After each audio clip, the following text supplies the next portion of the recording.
The Phoenix Suns and Los Angeles Lakers have been eliminated, and the Milwaukee Bucks find themselves down 3-1 with neither Giannis nor Dame playing in Game 5, so they are essentially out of there as well. These teams had fairly high expectations. They were expected to be in the contender class in the NBA, one of those teams that's in the dogfight in late June. The Lakers just made the Western Conference Finals, and they improved their roster in the offseason.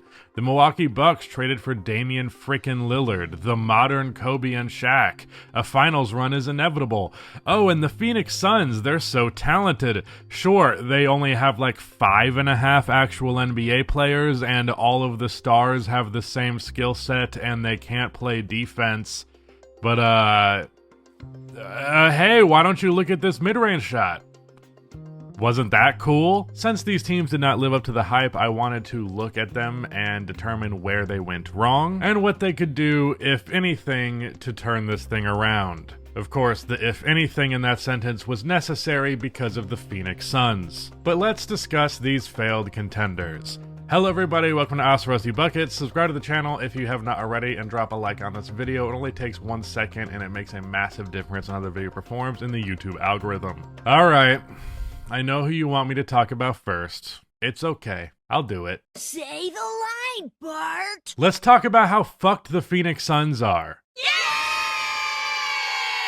The Phoenix Suns, after acquiring Kevin Durant during the 2023 trade deadline, would make another big splash in the offseason trading for Bradley Beal. This team was ripe with expectations because of the sheer level of talent. Surely a team with this much talent couldn't possibly fail, because that logic has never not worked out for teams in the past. But of course, they would get dog-walked all the way to a 4-0 sweep by Anthony Edwards and the Minnesota Timberwolves. And not only did Phoenix end up failing as a defense in this series, allowing 118 points a game to a Minnesota offense that was ranked 16th in the regular season.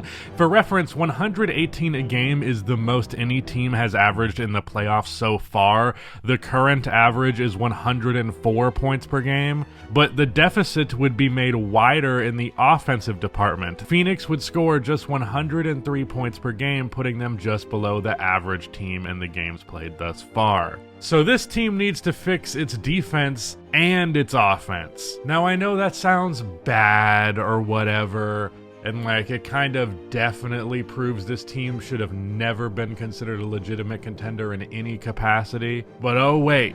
Don't worry, it gets worse. A big issue for Phoenix this season was depth. Now, they managed to actually get 3 players not named Kevin, Devin, or Bradley, who were actually capable role players. But one of them, probably the best of them, Grayson Allen, ended up getting hurt and missing the series, which left them to play guys like Eric Gordon, who is very much washed, Drew Eubanks, and Josh Okogie. This is the kind of thing that will happen when your list of good players is this short. One of them goes down and suddenly you're left with 5 actual NBA players versus a team that literally has the 6th man of the year and an all-defensive candidate on its bench. But why did Phoenix have this complete lack of depth? Well, it's because they had no fucking money. Because Bradley Beal, Devin Booker, and Kevin Durant combined make $150 fucking million. Holy shit. But somehow, some way, it still gets worse. This team has virtually no draft picks, and the ones that they do have, they cannot trade, other than the one they have in this year's draft. All the picks that they do have, they don't even really have because there's swaps on those picks, so they're going to get a worse odds pick, whether that's theirs or someone else, but realistically probably will be theirs that have the better odds of high in the lottery, so they're probably going to get screwed there. It's bleak, man. They have no second round picks. None. If you go into 2K right now and you look at their draft pick situation, it's hilarious. So this team has 2 aging stars, one of which is severely overpaid. Their star they did all of this for in the first place is still good, but he takes up a ton of cap space. They have no significant player assets besides him, or I guess Grayson Allen kind of, but after that, nothing. They have virtually no draft capital with no way to trade what they do have.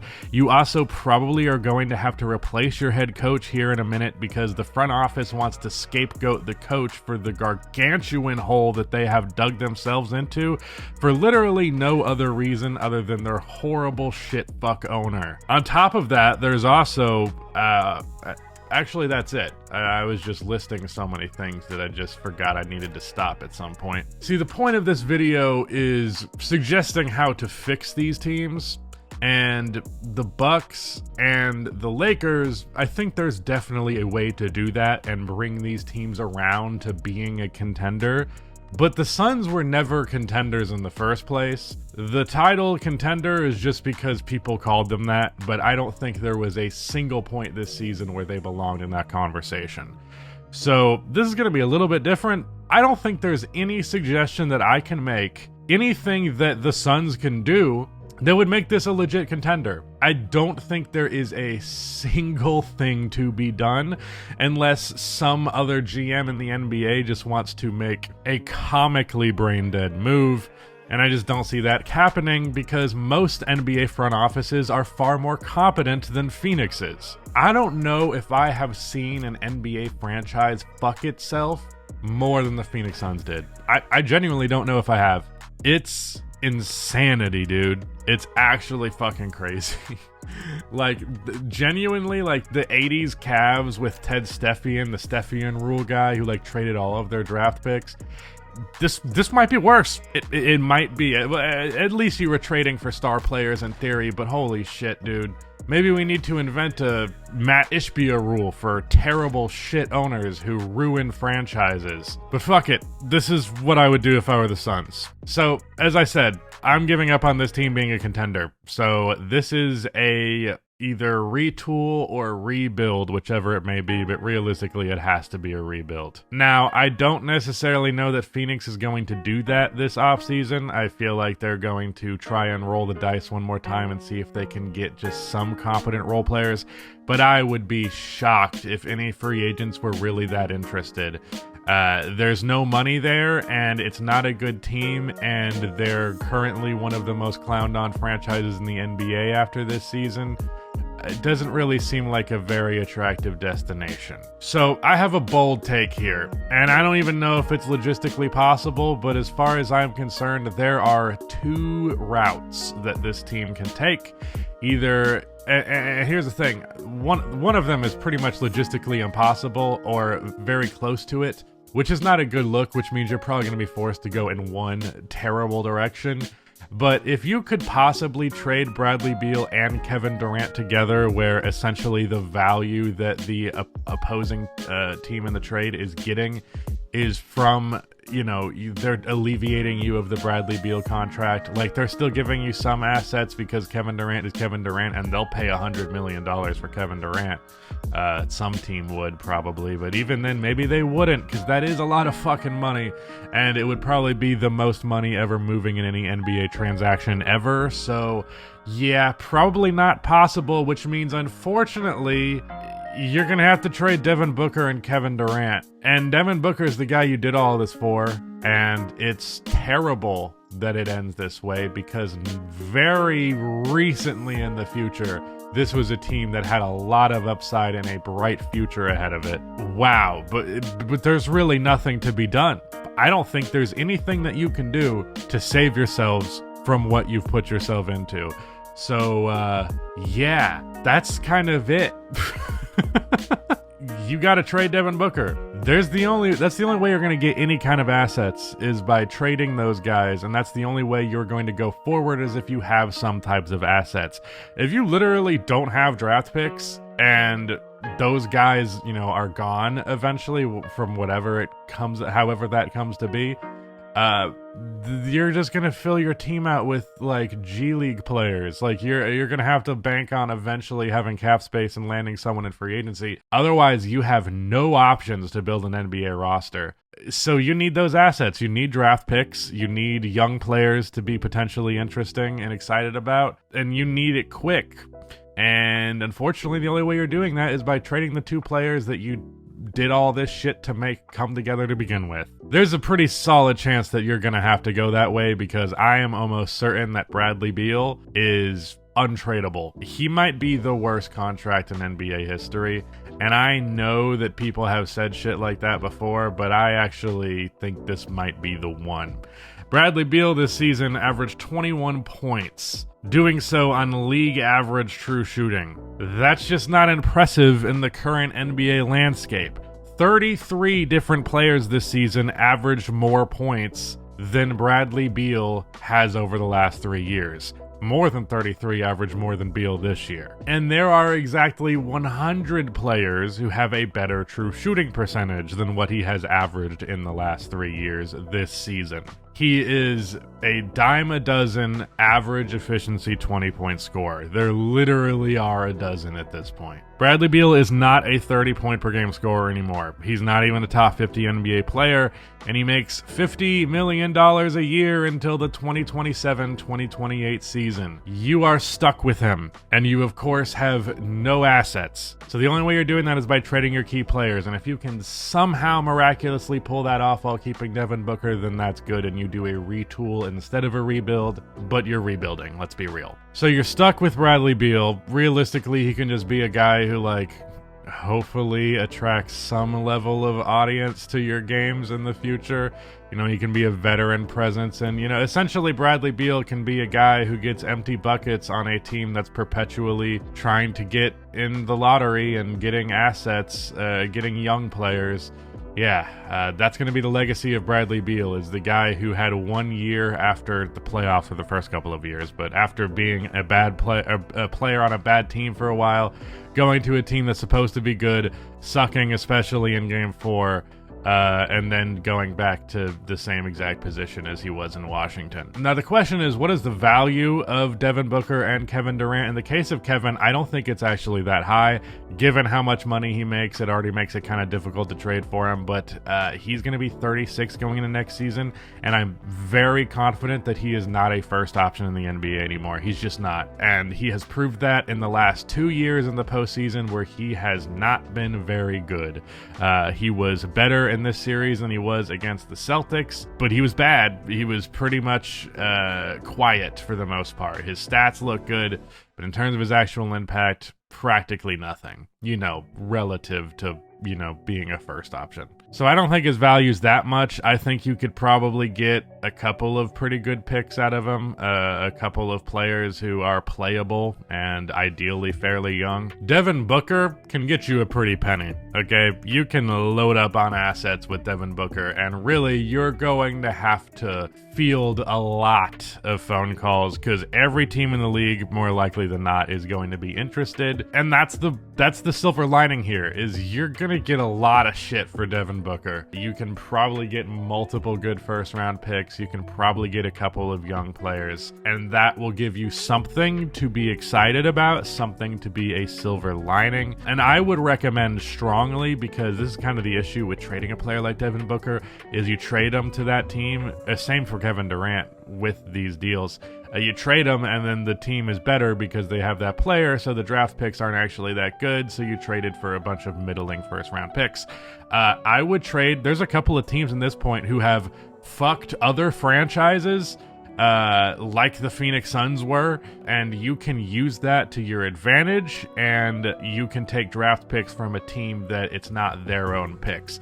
So like the OKC Thunder, for example, who just have everyone's draft picks. The Houston Rockets have Brooklyn's picks, I believe, because Kevin Durant also went there and influenced and fucked up that situation. So yeah, that's where I'm looking at for trade partners. The New Orleans Pelicans could potentially be one as well, because they have some future Bucks first that are like a couple of years in the future and could end up being pretty spicy in a couple of seasons. We'll get to that. Maybe New Orleans wants to pair Booker with Zion. Maybe OKC wants to reunite with KD or give Shea a definitive star teammate with Booker. Perhaps Houston would be up for Jalen Green and some Nets picks for a Booker deal.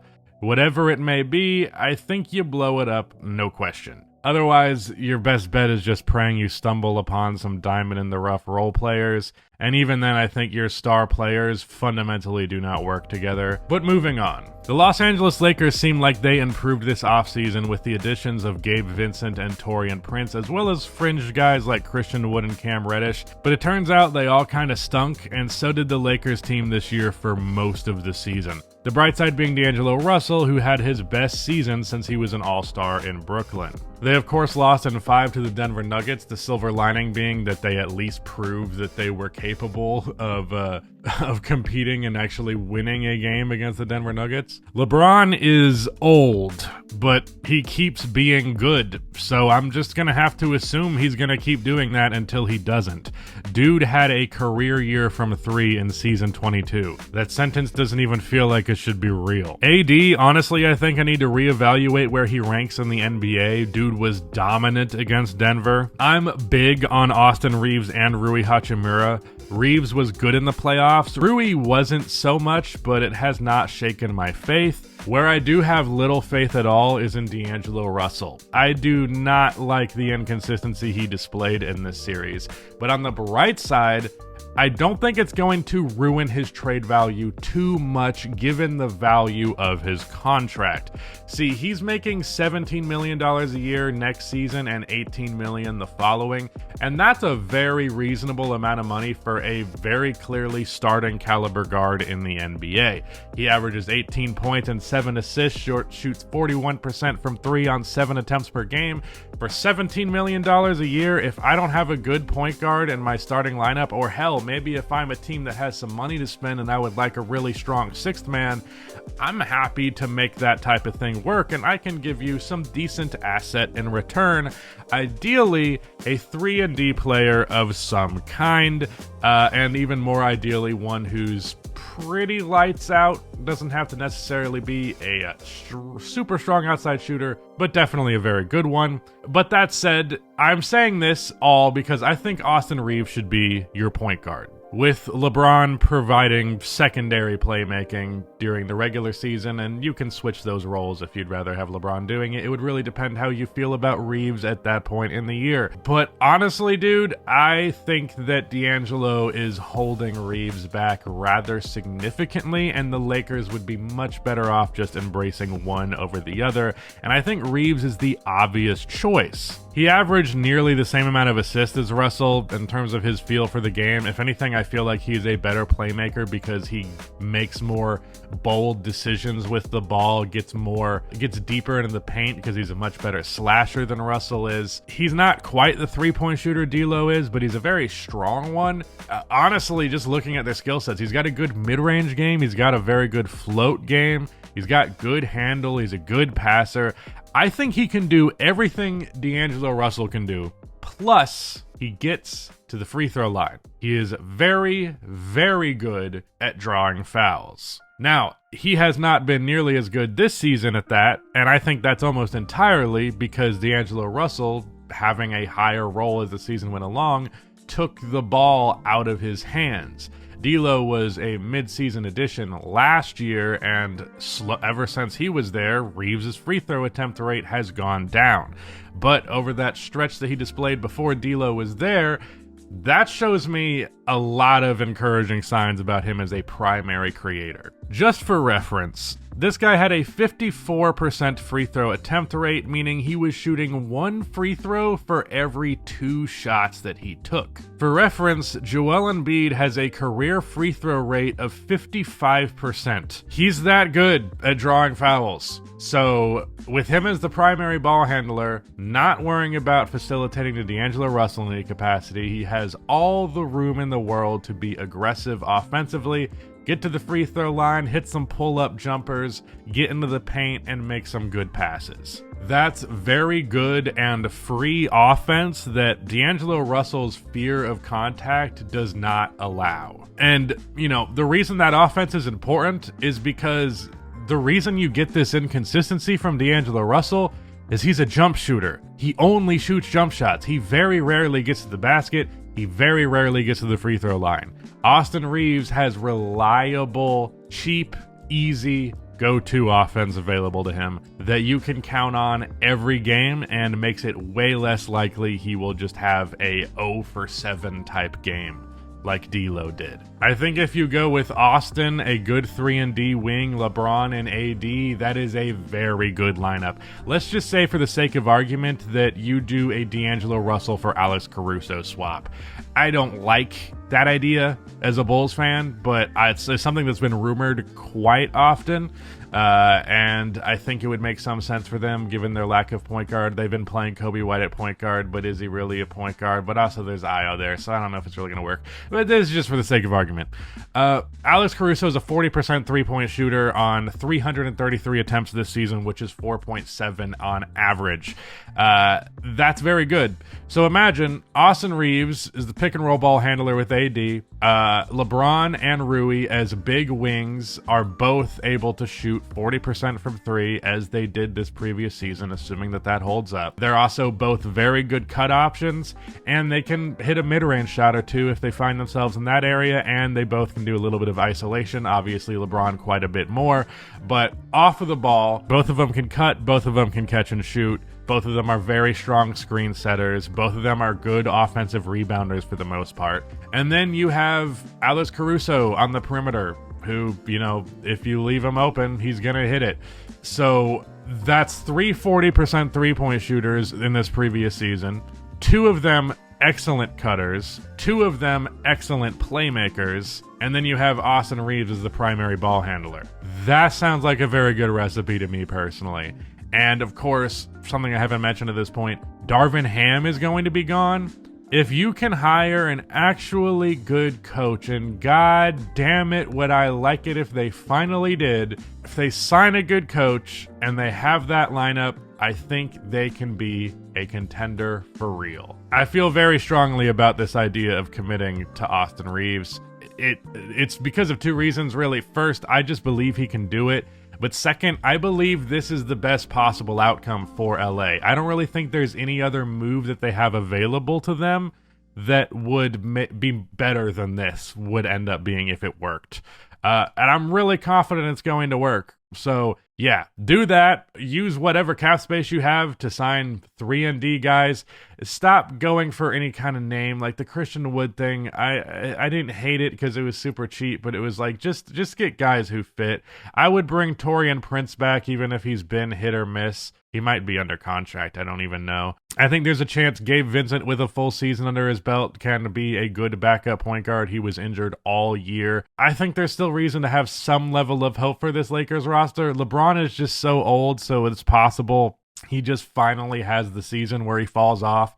But it hasn't happened yet. So until it does, I'm just going to keep on chugging with this team. And yeah, commit to Austin Reeves. Do it. I'm telling you, do it. Last but not least, we have the Milwaukee Bucks, easily the most disappointing team in the league to me. After shocking the NBA world by trading for Damian Lillard when their name wasn't even publicly in the bidding war, this immediately screamed championship, or at the very least, it screamed good-ass team. But instead, the Bucks ended up as just the 3rd seed in the East, finishing with less than 50 wins. If I told you that this team was going to win less than 50 games after the Dame trade happened, you would have called me crazy. But alas, while Giannis had the best year of his career and Chris Middleton slowly played his way back into form, Damian Lillard had the worst season of his career in a very long time, pretty much since he was a rookie. On top of that, their head coach Adrian Griffin lost the locker room, and the team's defense was very underwhelming, largely due to the defensive game plan, which resulted in him being fired in favor of all people, Doc Rivers, one of the most scrutinized coaches in NBA history, and rightfully so. With Adrian, the team went 30-13 on pace for 57 wins.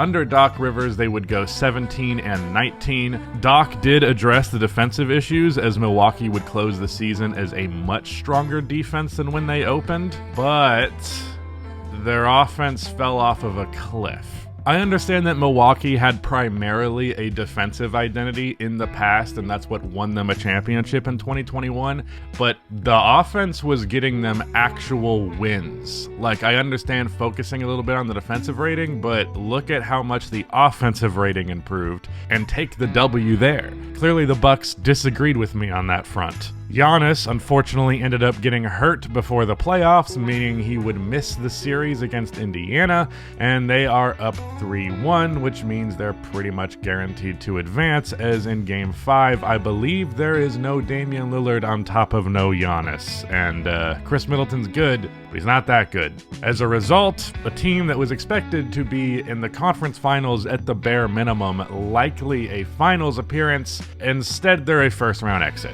They're out of the picture before we're even really starting. Luckily for Milwaukee, there is a bright side. I don't really think that there is too much retooling that needs to be done here in order to bring back a championship roster going into next season. Now, first things first, unfortunately, this suggestion won't happen because they signed him to a multiple-year contract, but they should fire Doc Rivers. Doc Rivers was not a good coach with this team. He was literally poorer record. Adrian Griffin went 30-13. They were on pace for 57 wins. Under Doc Rivers, they went 17-19. Yeesh. That's fucking awful.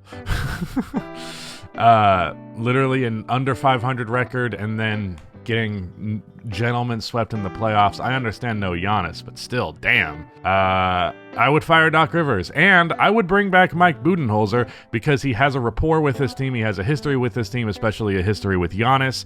He was a better NBA coach than average, and they fired him after his brother died, which was a real dick move. So how about you give him a signing bonus on top of that?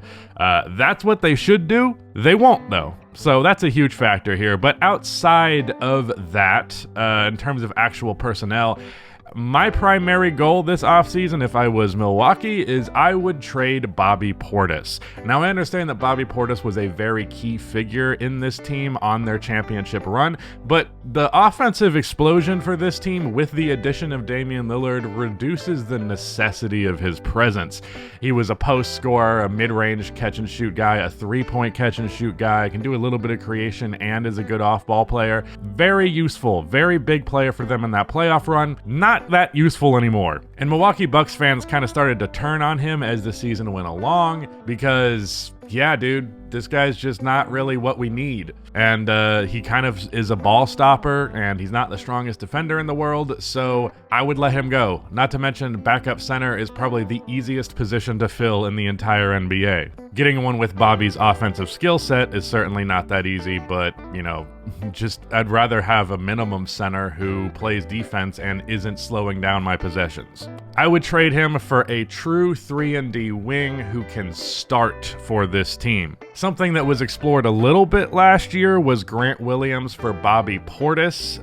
That was when he was on the Mavericks. Of course, the Mavericks ended up trading Grant to the Charlotte Hornets. Who knows if Charlotte would actually be interested in that swap, but Grant is a career 38% shooter, and he's a really strong and talented defensive player. And when I say strong, I mean like literally he's fucking jacked. He's capable of playing small forward, I think, and he can also allow Giannis to play the small ball 5 at points, which of course was very key in the Bucks 2021 championship, is they had PJ Tucker, who really was still solid at that point in his career. Very good defender, very strong guy, undersized in height, but not undersized in girth. Pause, I think. And then he could hit his threes, specifically from the corner. Grant Williams can do all of those things, and you can essentially replicate that, probably to an even better degree, because Grant now should be a little bit better than PJ Tucker was then. There are other options, though. There's kind of a high and low option. You can also throw in Pat Connaughton. He makes $9 million a year, so combined they make about 22, and that can get you a pretty penny. Bruce Brown from the Toronto Raptors, that is a trade I'm almost certain you can pull off. I don't know if, you know, that's where you want to go, because I think you could aim a little higher, but at the very least you could have that in your back pocket. There are two options that I think would probably be home runs. One of them more guaranteed, one of them a more boom or or bust option. Both of these trades, I also am not all that sure that they can actually pull them off, which is why I give you that Bruce Brown and Grant Williams option on the low end. But on the high end, for $22 million, that can get you Andrew Wiggins and that can get you Cam Thomas. Now, Brooklyn has been reluctant to trade any of their quality role players in spite of the fact that they're a very mediocre roster. So I don't know if that's going to be enough value for them to actually give him up. So that might not work out. And in the case of the Warriors, that move would free up salary. These guys both have player options for the 2025-2026 season. Bobby, I would guess, probably will decline it. I think he could get a little bit more than 13 from the right team. Pat, probably not so much. But regardless, between the two of them, it's less money than Andrew Wiggins for multiple years rather than 2 more. Andrew, he had a weird season. He had a weird season before that, but then he was an all-star starter before that and one of the best role guys in the entire league. I would really like that outcome because I do think that this environment could cultivate him being good, just like it was in 2022 for Golden State. Just imagine, just walk with me here.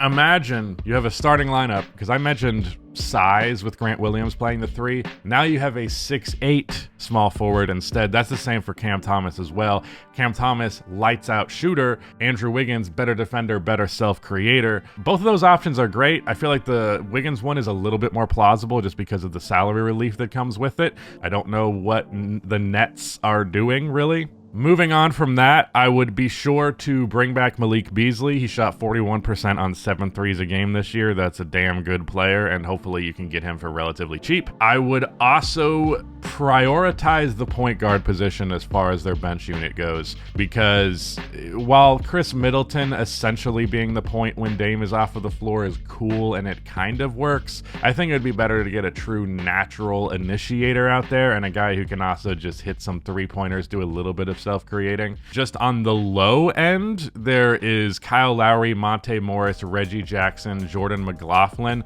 All of these guys are solid, cheap options, and I think they could be playoff rotation caliber. As far as the high end, I don't know with Milwaukee's salary. I believe if you're like really into the tax burden, you no longer get your mid-level exception, or you get a dramatically reduced one. But if you do get a full mid-level, which I don't know if it's possible, but if it is, that's about $14 million.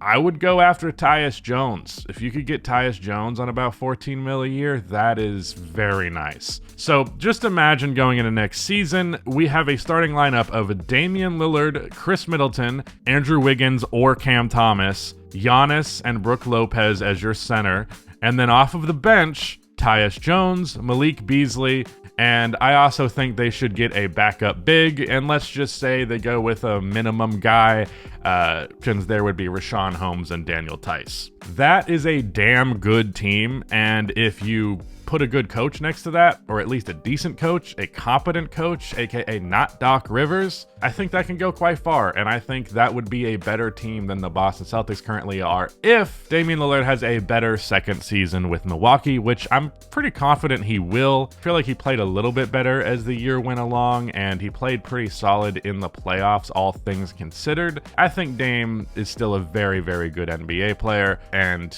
definitely good enough to be a second option to Giannis. Also, key thing with how this team plays going forward, I think that while Dame is the second option, the offense should be ran as though he is the first, where they're ideally making sets for Dame more so than they're making sets for Giannis, because Giannis is going to get his points regardless of what the offensive scheme is. Damian Lillard, not so much. Obviously, Dame is a very strong self-creator, but he still needs that initial action to, create the space, and he doesn't really have that. They have been using Giannis a lot as the initiator, and I just don't think that's the right move. This team was compared to Kobe and Shaq, right? Or that duo was compared to Kobe and Shaq. In the 2001 postseason, Kobe Bryant took one more shot per game than Shaq did. And that's just because he's a perimeter player, and that's what they do. You just have a higher volume of shots. You do the guard perimeter stuff more so than just dumping it off to a big man. You need that dynamic to your offense, right? And Shaq averaged more points because he was a more efficient player, even with the one less shot. And the same thing would happen for Giannis. Giannis doesn't need to be force-fed. He's gonna get his offense, trust me. In case you were curious, in the regular season, Kobe also took 3 more shots per game than Shaq on a Lakers team that won 56 games and lost 1 game in the playoffs. So yeah, that's what I would do if I was Milwaukee. That's what I would do if I was Phoenix. That's what I would do if I were the Los Angeles Lakers. But, you know, I'm just some fucking YouTuber, so what do I know?